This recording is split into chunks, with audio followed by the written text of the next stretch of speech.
66세 여자가 하루에 남자 3명을 바꿔치운다고 하면 믿으시겠습니까? 아침, 점심, 저녁마다 다른 남자와 방에 들어가던 그녀. 그런데 제가 직접 그 문틈 너머에서 본 건 상상 이상이었습니다. 오늘 이야기는 황혼의 은밀한 소문과 그 뒤의 숨은 놀라운 진실을 담고 있습니다. 문틈 사이로 들려오는 숨소리와 스치는 그림자를 봤습니다. 그리고 그 순간 모든 오해가 무너져 내렸습니다. 끝까지 보신다면 아마 당신도 사람을 판단하는 방식이 완전히 달라질 겁니다. 황혼 로맨스, 오해와 진실, 그리고 예상치 못한 감동. 놓치면 평생 후회할 이야기, 지금부터 시작합니다. 본격적으로 들어가기 전에 앞으로도 이런 황혼의 진짜 이야기를 놓치고 싶지 않으시다면 구독과 좋아요, 그리고 알림 설정 꼭 부탁드립니다. 저희 동네 골목 끝에 있는 오래된 여인숙은 언제부터인지 모르게 사람들 입에 오르내리는 곳이었습니다. 그 중에서도 2층 맨 끝방, 66세 정미자 씨가 사는 방은 동네 사람들의 시선을 한몸에 받는 공간이었지요. 처음엔 그냥 조용히 사는 노부부 중 한 분인가 했는데 남편은 이미 오래전에 세상을 떠났다고 하더군요. 그 후로 혼자 방을 쓰면서 조용히 지내는 줄 알았습니다. 그런데 이상한 건 하루 3번씩 남자가 그 방에 드나든다는 소문이 퍼지기 시작한 겁니다. 아침 9시, 점심 2시, 저녁 8시, 시계처럼 정확한 시간에 매번 다른 남자가 계단을 올라가 그 방으로 들어갔습니다. 짧으면 30분, 길면 1시간 정도 지나면 방에서 나오는 남자들의 얼굴은 유난히 달아올라 있었고 셔츠 단추나 머리 모양이 조금 흐트러져 있기도 했습니다. 그 장면을 목격한 사람들은 저마다 표정이 달랐습니다. 혀를 차며 한숨을 쉬는 사람, 부러운 듯 웃는 사람, 기가 막히다는 듯 고개를 젓는 사람. 하지만 공통적으로 입에서 나오는 말은 하나였습니다. 아이고, 저 나이에 아직도 저렇게. 저는 그 말을 처음 들었을 때 웃음이 나면서도 기분이 묘했습니다.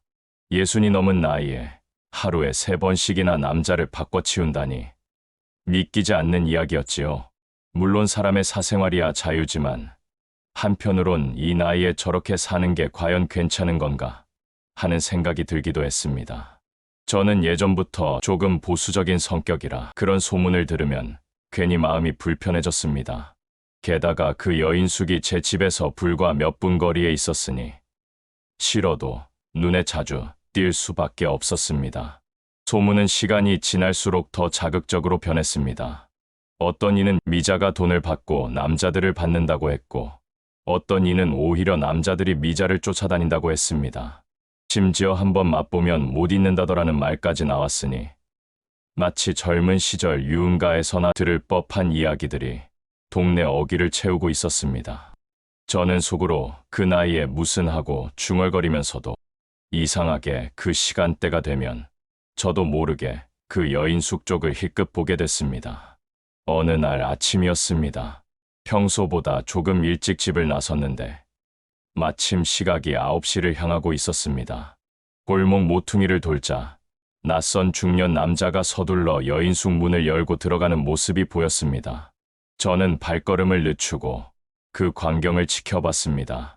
남자는 2층으로 곧장 올라갔고 계단 끝에서 잠시 멈추더니 주변을 살피는 듯 고개를 돌렸습니다. 순간 제 시선과 마주쳤지만 그는 아무렇지 않다는 듯 문을 열고 안으로 사라졌습니다. 그 문이 닫히는 소리가 유난히 크게 들렸습니다. 그날 이후 제 호기심은 점점 더 커져갔습니다. 처음에는 그저 뜬 소문쯤으로 넘기려 했지만 정확한 시간에 매번 다른 남자가 드나드는 걸 몇 번이고 목격하니 그냥 무시하기가 어려웠습니다. 동네 슈퍼 주인, 미용실 아주머니, 심지어 택배 기사까지 모두 그 얘기를 하고 있었으니까요. 성호 씨, 그 집 진짜 이상하지 않아요? 나이도 있는데 하루에 3번이나. 대단하긴 하다. 이런 말들을 들을 때마다 제 머릿속에는 점점 더 또렷한 그림이 그려졌습니다. 아침이면 누군가와, 점심이면 또 다른 누군가와, 저녁이면 또 다른 남자와, 한 여인이 그렇게 시간을 보낸다는 상상은 솔직히 말해 불편하면서도 묘하게 시선을 끌었습니다. 사람 마음이 참 이상합니다. 평소라면 관심도 없을 일이 의심이 조금씩 커지고 나면 눈과 귀가 그쪽으로만 향하게 됩니다. 저는 하루 3번의 그 시간대에 일부러 동네 심부름을 나가거나 산책을 하며 여인숙 근처를 지나다녔습니다. 그렇게 몇 번을 지켜보니 남자들의 연령대는 다양했습니다. 제 또래인 50대 후반부터 머리가 희끗한 70대까지 옷차림도 제각각이었는데 정장을 입은 사람도 있었고 운동복 차림으로 오는 사람도 있었습니다. 하지만 한 가지 공통점이 있었습니다. 그 방에 들어갈 때는 무표정이었지만 나올 때는 어김없이 표정이 풀려 있다는 것이었습니다. 그 모습을 보며 저는 속으로 중얼거렸습니다. 이건 그냥 소문이 아니네. 뭔가 있는 게 분명해. 처음엔 그냥 지나치던 제 발걸음이 이제는 의도적으로 그 여인의 일상을 좇기 시작한 겁니다. 그리고 그 결정적인 순간은 생각보다 빨리 찾아왔습니다. 그날 이후 저는 더 이상 이 이야기를 남의 일처럼 생각할 수 없게 됐습니다. 제가 직접 목격하게 된 장면이 머릿속에 지울 수 없을 만큼 깊게 새겨져 버렸으니까요. 그날은 하루 종일 비가 내렸습니다. 오후부터 내리던 빗줄기가 저녁이 되자 더 굵어져 가로등 불빛조차 흐릿하게 번져 보일 정도였습니다. 우산을 쓰고 집으로 돌아가던 저는 평소보다 늦은 시간에 골목길을 걷고 있었습니다. 그때였습니다. 여인숙 입구 앞에 서 있는 낯선 남자가 눈에 들어왔습니다. 검은 우비 차림에 모자를 깊숙이 눌러 쓴 채 담배를 피우고 있었죠. 불빛 속에서 반짝이던 담배 끝이 유난히 붉게 보였습니다. 저는 그 앞을 지나치려다 발걸음을 늦췄습니다. 시간은 저녁 8시를 조금 넘긴 시각, 바로 소문 속 저녁 시간이었습니다. 남자는 담배를 바닥에 비벼 끄더니 계단을 성큼성큼 올라갔습니다. 제 시선은 저도 모르게 그 뒤를 따라갔습니다. 2층 복도 끝, 정미자 씨의 방 앞에서 그는 한번 숨을 고르더니 문을 두드렸습니다. 문이 열리자 그 틈 사이로 스탠드 불빛이 새어나왔습니다. 그 순간 저는 제 심장이 두근거리는 소리를 분명히 들었습니다. 비에 젖은 남자의 어깨 너머로 정미자 씨의 모습이 보였습니다. 머리를 풀어내린 채 평소 단정하던 이미지와는 전혀 다른 모습이었습니다. 블라우스의 맨 윗단추가 풀려 있었고 그 안쪽으로 은은한 살결이 번져 보였습니다. 그녀의 손이 남자의 팔을 잡아 끌었고 문은 부드럽게 닫혔습니다. 그 사이로 스치는 커피와 비 냄새, 그리고 묘하게 달콤한 향이 제 코끝을 스쳤습니다. 저는 한 발 더 다가섰습니다. 발밑에 고인 빗물이 신발 속으로 스며들었지만 그 감각조차 잊을 만큼 시선이 고정돼 있었습니다. 문틈 사이로 비치는 불빛 속에서 그림자 2개가 엉켜 움직이고 있었습니다. 남자의 어깨가 천천히 들썩였고 미자의 머리카락이 그의 가슴께쯤에 스쳤습니다. 그녀의 팔이 그의 등에 닿았다 떨어지는 동작이 반복됐습니다. 그 순간 제 머릿속에 스쳐간 건 그동안 동네 사람들이 했던 모든 말들이었습니다. 하루에 3번씩이나 그 나이에 대단하다. 한 번 들어가면 못 나온다. 그 소문이 눈앞에서 입체적으로 살아나는 듯했습니다. 빗소리와 함께 무언가 부드럽게 스치는 소리가 들려왔습니다. 저는 귀를 기울였습니다. 숨소리였습니다. 남자의 낮게 깔린 숨과 그보다 조금 더 느린, 그러나 일정하게 이어지는 그녀의 숨결. 그 숨소리가 어쩐지 제 귓속을 간지렸습니다. 그리고 그 사이로 들려온 그녀의 목소리. 낮고 부드럽지만 어쩐지 몸 안 깊숙이 파고드는 톤이었습니다. 그대로 좋아요. 조금만 더. 저는 숨을 멈춘 채 그 말에 귀를 붙잡혔습니다. 시간이 얼마나 지났는지 모릅니다. 빗방울이 우산 끝에서 연달아 떨어져 복도 바닥에 작게 부딪히는 소리가 마치 시계 초침처럼 들렸습니다. 문틈에서 그림자들이 조금 더 가까워졌고 불빛 속에서 두 사람의 실루엣이 겹쳤습니다. 그 순간 저는 확신했습니다. 이건 단순한 만남이 아니라 소문 그대로 관계였습니다. 제 손끝이 서늘해지고 심장은 점점 빠르게 뛰었습니다. 이렇게 노골적으로 확인하게 될 줄은 몰랐습니다. 그 남자가 방에서 나온 건 제가 골목을 세 바퀴는 돈 뒤였습니다. 그는 목덜미와 손목을 번갈아 매만지며 빗속으로 빠져나갔습니다. 셔츠 단추 하나가 풀려 있었고 머리카락이 젖은 채 흐트러져 있었습니다. 저는 그 뒷모습을 끝까지 바라보다가 비에 젖은 제 손을 보며 생각했습니다. 이건 더 알아봐야 한다. 그냥 지나칠 수 없는 호기심이, 아니, 확신이 제 안에서 불타오르고 있었습니다. 그날 밤, 저는 집에 돌아와도 잠이 오지 않았습니다. 창밖 빗소리 속에서 계속 그 장면이 머릿속에 재생됐습니다. 그녀의 풀린 머리, 흐트러진 옷차림, 그 방 안의 부드러운 불빛과 낮은 숨소리 그리고 그 목소리. 마치 제 귓가에서 속삭이는 듯 여전히 생생하게 남아 있었습니다. 저는 스스로에게 되물었습니다. 내가 본 게 정말 사실일까? 아니면 비 오는 밤이 만든 착각일까? 그러나 답은 이미 정해져 있었습니다. 다음 저녁 8시, 저는 다시 그 골목에 서 있기로 결심했습니다. 그날 이후로 저는 매일 저녁 8시를 기다리게 됐습니다. 아니, 기다린다기보다는 그 시간이 다가오면 몸이 스스로 움직였습니다. 시계 초침이 10일을 향해 갈수록 심장이 두근거렸습니다. 비가 오든 바람이 불든 상관없었습니다. 골목 어귀에 서서 여인숙 계단을 바라보는 게 어느새 제 하루의 한 부분이 돼버렸습니다. 이상하게도 미자는 항상 시간을 맞췄습니다. 아침 9시, 점심 2시, 그리고 저녁 8시, 한치의 오차도 없이 다른 남자들이 계단을 올라갔습니다. 저는 그 모습을 하루 이틀, 아니 일주일 가까이 지켜봤습니다. 그러면서 하나의 패턴을 발견했습니다. 방에 들어갈 땐 모두 무표정이지만 나올 때는 표정이 묘하게 풀려 있다는 겁니다. 얼굴이 붉어진 경우도 있었고 옷차림이 약간 흐트러진 경우도 있었죠.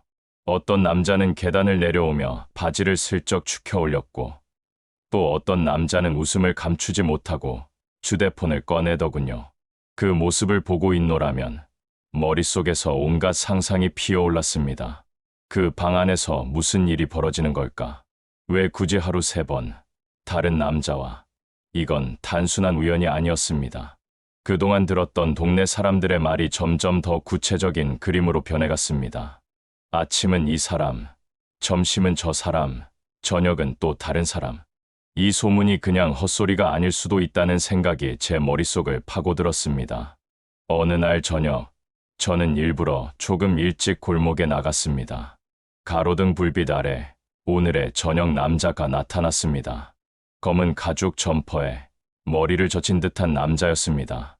그는 주머니에서 휴대폰을 꺼내 시간을 확인하더니 여유로운 걸음으로 계단을 올랐습니다. 저는 멀찍이 서 그 뒤를 따랐습니다. 2층 복도 끝에 이르자 미자의 문이 열렸습니다. 그녀는 흰색 블라우스를 입고 있었는데 칼같이 다려진 옷자락과 대비되게 목선 아래로 살짝 풀린 단추가 눈에 들어왔습니다. 그 옅은 틈 사이로 부드러운 피부결이 어렴풋이 드러났습니다. 그녀는 아무 말 없이 그 남자의 팔을 가볍게 잡아 끌었습니다. 방 안에서 흘러나오는 은은한 조명이 남자의 옆 얼굴을 비췄고 그 순간 문이 닫혔습니다. 저는 복도 모퉁이에 숨어 귀를 기울였습니다. 처음엔 아무 소리도 들리지 않았지만 이내 낮게 깔린 남자의 목소리와 부드러운 숨소리가 섞여 흘러나왔습니다. 그 뒤를 이어 미자의 목소리가 들렸습니다. 천천히 그렇게. 짧고 낮은 말들이었지만 이상하게도 듣는 제 심장까지 빨라졌습니다. 시간이 조금 흐르자 무언가 부드럽게 문지르는 듯한 소리가 들렸습니다. 그 소리와 함께 남자의 숨이 조금 더 거칠어졌습니다. 저는 숨을 죽였습니다. 문틈으로 새어나오는 따뜻한 공기가 복도를 타고 번져나왔고 그 공기 속에 섞인 은근한 향기가 제 코끝을 간지렸습니다. 그 순간 그 방 안의 온도가 제 온몸을 덮는 듯한 착각이 들었습니다. 남자가 방에서 나온 건 정확히 47분 뒤였습니다. 그는 손목을 주무르며 계단을 내려왔고 얼굴은 미묘하게 상기돼 있었습니다. 셔츠 단추가 하나 풀려 있었고 머리칼이 조금 흐트러져 있었습니다. 저는 그 뒷모습을 보며 속으로 중얼거렸습니다. 이건 그냥 소문이 아니야. 확실해. 제 아내 의심은 이제 확신으로 변했습니다. 그리고 그날 밤 저는 결심했습니다. 다음엔 더 가까이, 더 확실히 보기로. 단순히 멀리서 지켜보는 걸로는 만족할 수 없었습니다. 그 방 안에서 무슨 일이 벌어지고 있는지 제 눈과 귀로 직접 확인하고 싶었습니다. 마치 깊은 물 속에 잠긴 비밀을 끌어올리듯 저도 모르게 그곳으로 발이 향하고 있었습니다. 그날은 아침부터 이상하게 마음이 가라앉질 않았습니다. 전날 밤 문틈 너머로 들었던 그녀의 낮은 목소리와 숨소리가 머릿속에서 떠나질 않았기 때문입니다. 출근도 하지 않는 처지에 하루 종일 무언가에 홀린 듯 시간을 흘려보냈습니다. 그리고 저녁이 가까워지자 제 발걸음은 또다시 골목을 향했습니다. 오늘은 그냥 멀찍이서 지켜보기만 할 생각이 아니었습니다. 반드시 그녀와 눈을 마주치기로 마음먹었습니다. 8시가 조금 못된 시간, 여인숙 앞에 도착했습니다. 아직 오늘의 남자는 나타나지 않았습니다. 저는 일부러 입구 근처에 서서 여인숙 로비 안쪽이 보이도록 자리를 잡았습니다. 빗방울이 간간히 떨어지고 가로등 불빛이 로비 창문에 부딪혀 번졌습니다. 그때 계단 위에서 발소리가 들렸습니다. 고개를 들자 정미자 씨가 천천히 내려오고 있었습니다. 가까이서 본 그녀는 제가 멀리서 보던 모습과는 달랐습니다. 머리를 단정히 틀어 올렸지만 몇 가닥이 옆 얼굴을 타고 내려와 있었습니다. 옅은 립스틱이 발린 입술은 미묘하게 젖어 있었고 회색빛 블라우스는 오늘따라 부드러운 광택을 띠고 있었습니다. 그녀가 계단을 내려올 때 발목까지 내려오는 치마 자락이 살짝 흔들렸습니다. 그 순간 제 시선이 그 움직임에 붙박인 채로 따라갔습니다. 우리는 로비 한가운데에서 마주쳤습니다. 그녀가 먼저 입을 열었습니다. 저를 자주 보시네요. 그 목소리는 차분했지만 어쩐지 속을 꿰뚫어보는 듯했습니다. 저는 순간 당황했지만 애써 태연한 척 대답했습니다. 아, 그냥 이 동네 살다 보니 마주치는 거죠. 그녀는 눈을 가늘게 뜨며 미소를 지었습니다. 그 미소가 이상하게 가슴을 쿡 찌르는 듯했습니다. 그렇군요. 하지만 사람들 말에 너무 귀 기울이지는 마세요. 그녀의 말투는 부드러웠지만 그 속에 알 수 없는 뉘앙스가 섞여 있었습니다. 경고 같기도 하고 초대 같기도 한. 저는 무심한 듯 물었습니다. 뭘 하시길래 사람들이 그렇게들 얘기하는 걸까요? 그녀는 제 시선을 피하지 않았습니다. 오히려 깊게 들여다보았습니다. 직접 보시면 되죠. 보는 건 자유니까. 그 말은 분명한 도전이었습니다. 순간 제 목이 바짝 말랐습니다. 보라는 말, 그 말 속에 깔린 의미가 무엇인지 알 수 없었지만 이상하게도 그 한마디가 온몸을 전율하게 만들었습니다. 우리는 잠시 그렇게 눈을 마주한 채 서 있었습니다. 밖에서는 바람이 문을 스치는 소리가 났고 로비 안은 숨소리 하나까지 선명하게 들릴 만큼 고요했습니다. 그때 여인숙 문이 열리며 한 남자가 들어왔습니다. 중절모를 눌러쓴 채 그녀를 보자마자 자연스럽게 계단을 올랐습니다. 그녀는 그 뒤를 따라 천천히 올라갔습니다. 계단을 오르기 직전 그녀가 잠시 멈춰 제 쪽을 돌아봤습니다. 그리고는 짧게 한마디를 남겼습니다. 내일도 이 시간에 있나요? 그 말이 끝나자 그녀의 뒷모습이 계단 위로 사라졌습니다. 저는 문 앞에 홀로 남아 심장이 뛰는 소리를 온몸으로 느끼고 있었습니다. 내일도 오라는 말일까? 아니면 내일은 보지 말라는 말일까? 그 애매한 한 문장이 제 머릿속에서 수백 번도 더 반복됐습니다. 그리고 저는 깨달았습니다. 내일 나는 또다시 이곳에 올 수밖에 없다는 걸. 그날은 하루 종일 시간이 더디게 흘렀습니다. 아침에도 점심에도 마음은 8시를 향해 있었습니다. 어제 그녀와 나눈 짧은 대화가 머릿속을 떠나질 않았습니다. 내일도 이 시간에 있나요? 그 말이 무슨 뜻인지 알 수 없었지만 분명 나를 의식하고 던진 말이었습니다.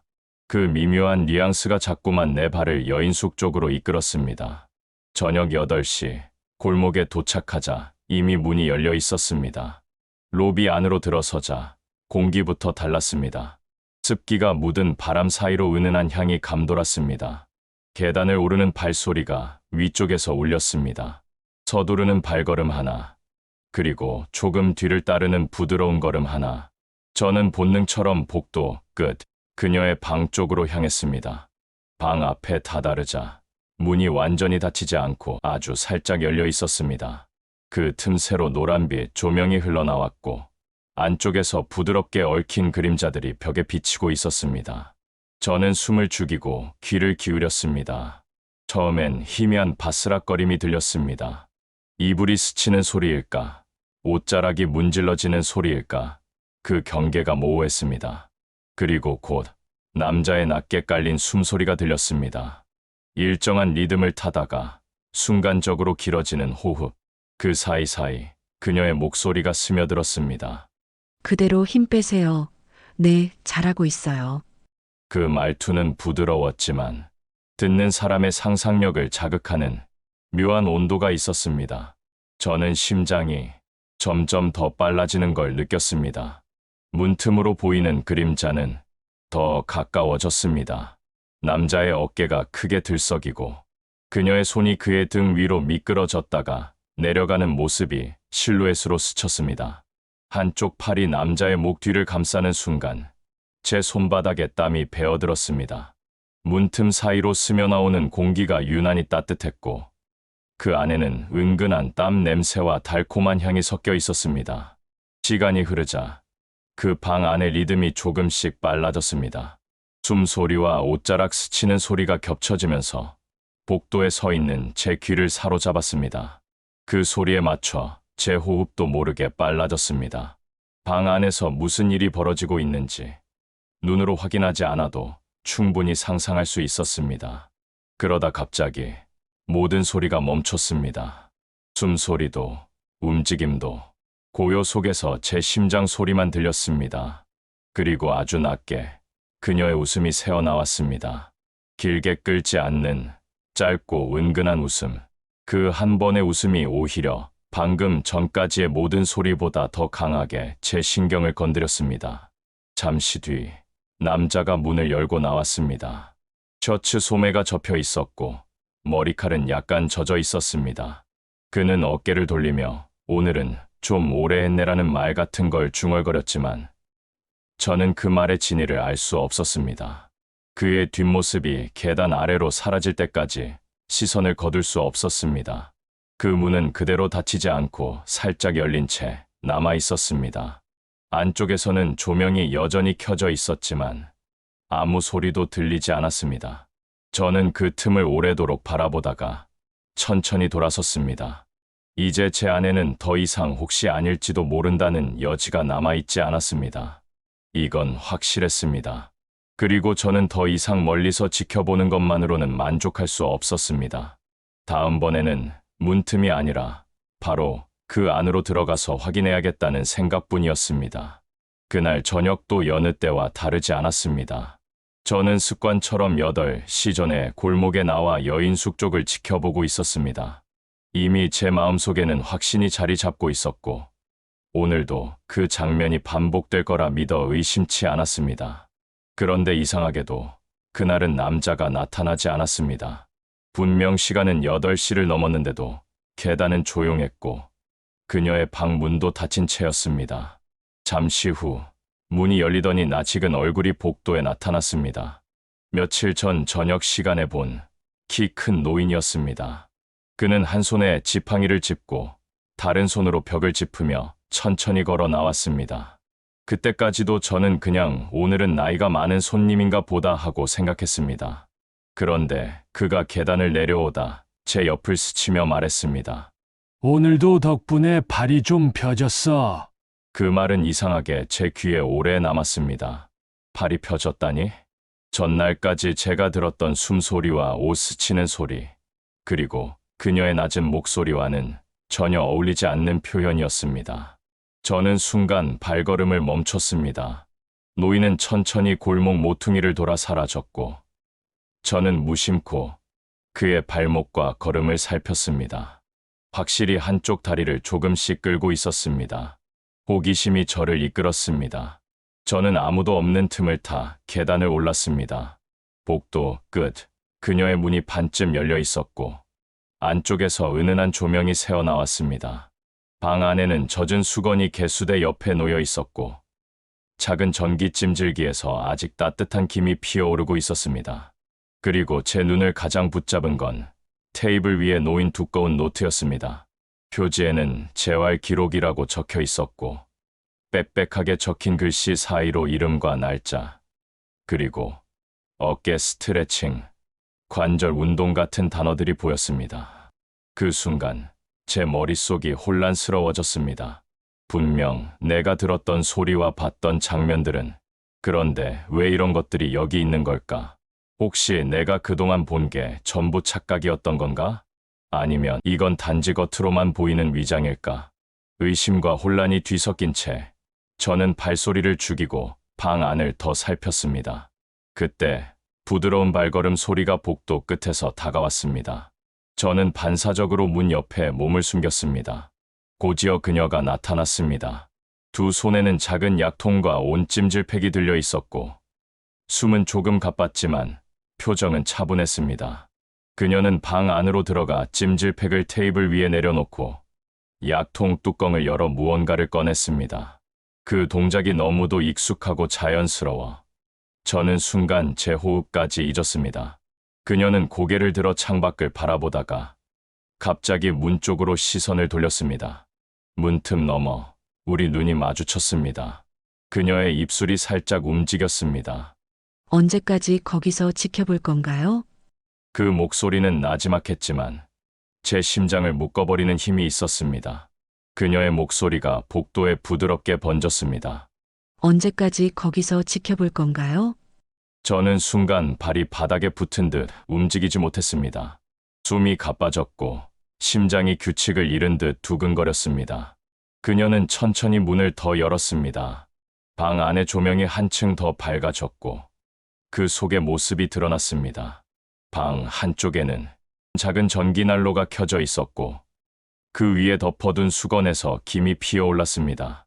침대 옆에는 팔걸이가 있는 의자가 놓여 있었고 그 옆에는 고무밴드와 가벼운 아령이 가지런히 놓여 있었습니다.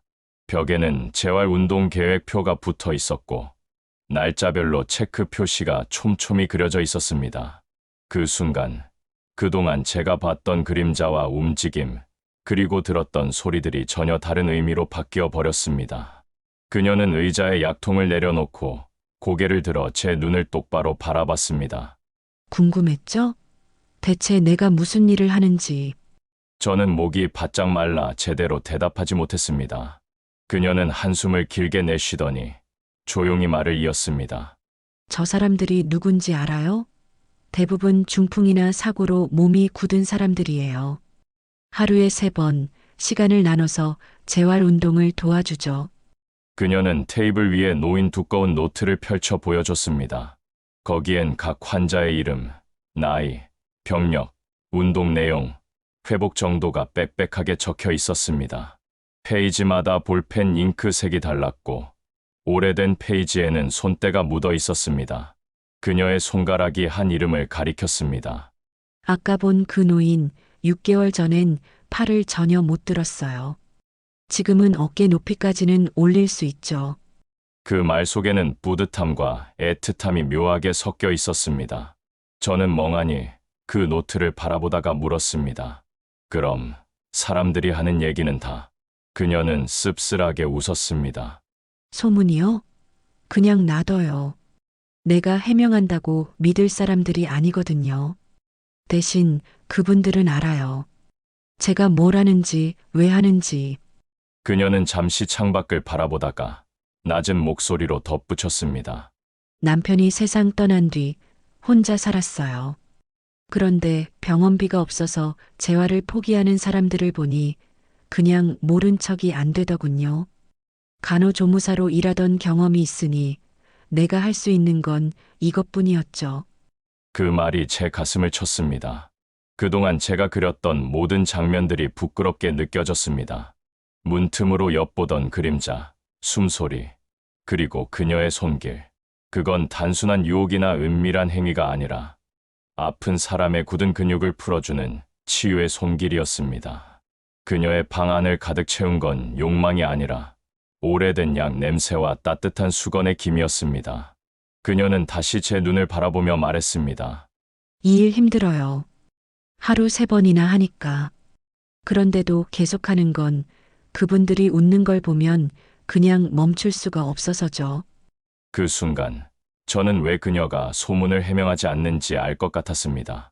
그녀에게 중요한 건 세상이 어떻게 보느냐가 아니라 그 사람들의 삶이 조금이라도 나아지는 거였으니까요. 저는 방 문 앞에서 한참을 서 있다가 조용히 고개를 숙였습니다. 죄송합니다. 제가 잘못 봤습니다. 그녀는 대답 대신 아주 짧게 미소를 지었습니다. 그 미소는 지난날 제가 오해 속에서 그렸던 어떤 표정보다도 깊었고 묘하게 가슴을 따뜻하게 만들었습니다. 그날 이후 저는 8시에 골목으로 나가는 일을 멈췄습니다. 그 시간에 그녀의 문 앞에 서서 숨을 죽이고 있던 제 모습이 부끄럽고 한심하게 느껴졌습니다. 대신 저는 멀찍이 서 그 방을 오가는 사람들을 바라보았습니다. 지팡이를 짚은 노인, 팔이 굳은 중년 남자, 목발을 짚은 청년. 그들이 방에 들어갈 땐 무거운 표정이었지만 나올 땐 한결 부드러워진 얼굴을 하고 있었습니다. 이제 그 모습이 왜 그런지 알았습니다. 며칠 후 슈퍼 앞에서 여인숙 주인 박선영 씨를 만났습니다. 그녀는 제게 웃으며 말했습니다. 성호 씨, 미자 언니 때문에 사는 사람 많아요. 다들 겉으론 뭐라 해도 속으론 고마워하고 있죠. 그 말을 듣는 순간 저는 속으로 고개를 끄덕였습니다. 소문은 여전히 돌고 있었지만 이제 제 귀에는 잡음처럼 스쳐 지나갔습니다. 그 대신 제 눈에는 그녀가 사람의 몸과 마음을 어루만지는 장면만이 선명하게 남았습니다. 어느 날 오후 우연히 그녀와 마주쳤습니다. 그녀는 무거운 찜질팩과 수건이 든 봉지를 들고 있었습니다. 저는 재빨리 봉지를 받아들었습니다. 이건 제가 들어드리겠습니다. 그녀는 잠시 놀란 듯 하더니 잔잔하게 웃었습니다. 이제 안 오시길래 다시는 안 보나 했어요. 저는 고개를 저었습니다. 아니요. 오해는 풀렸습니다. 그리고 존경합니다. 그녀는 대답 대신 가볍게 고개를 숙이고 방으로 들어갔습니다. 그 뒷모습을 바라보며 저는 생각했습니다. 진짜 아름다움은 겉모습이 아니라 마음에서 나오는 거구나. 세상 사람들의 눈에는 야릇하고 수상하게 보일지라도 그 안에 담긴 마음이 진실이라면 그건 변하지 않는 가치라는 걸 말입니다. 그날 밤 저는 집에 돌아와 창가에 앉아 있었습니다.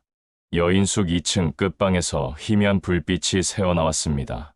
그 불빛은 예전처럼 저를 유혹하는 것이 아니라 묵묵히 사람을 살리는 등불처럼 느껴졌습니다. 그리고 그 안에서 또 한 번 누군가의 굳은 어깨가 풀리고 굳어있던 마음이 풀려나고 있을 거라는 걸 알았습니다. 혹시라도 당신이 누군가를 한 장면으로만 판단하고 있다면 그 뒤에 숨은 이야기를 한 번쯤 들어보시길 바랍니다. 진실은 때로 우리가 상상하는 것보다 훨씬 깊고 따뜻하니까요. 그게 사랑이든 우정이든 혹은 그냥 사람에 대한 연민이든 말입니다. 이 이야기를 들으며 한 사람의 뒷모습이 떠올랐다면 오늘 그 사람에게 작은 마음을 전해보시길 바랍니다. 그 한 번의 손길이 누군가의 인생을 바꾸는 시작이 될지도 모릅니다. 세상에는 한 장면만 보고는 절대 알 수 없는 이야기들이 있습니다. 소문 속에서 누군가는 욕망으로, 누군가는 수치로 바라봤던 그 여인의 시간은 사실 누군가의 몸을 살리고 마음을 어루만지는 고요한 사랑의 시간이었습니다. 저 역시 그 진실을 마주한 뒤 사람을 판단하는 제 눈이 조금은 달라졌습니다. 혹시 지금 당신이 오해하고 있는 누군가가 있다면 한 번쯤 그 사람의 이야기를 들어보시길 바랍니다. 그 속에는 우리가 상상도 못한 깊이와 따뜻함이 숨어 있을지도 모릅니다. 오늘 이야기가 마음에 닿았다면 구독과 좋아요, 알림 설정까지 부탁드립니다. 그리고 여러분의 삶 속에서 만난 진짜 이야기가 있다면 댓글로 함께 나눠주세요. 여러분의 한 줄이 누군가의 마음을 움직이고 세상을 조금 더 따뜻하게 만들 수 있습니다. 지금까지 함께 해주셔서 감사합니다. 다음 이야기에서 또 뵙겠습니다.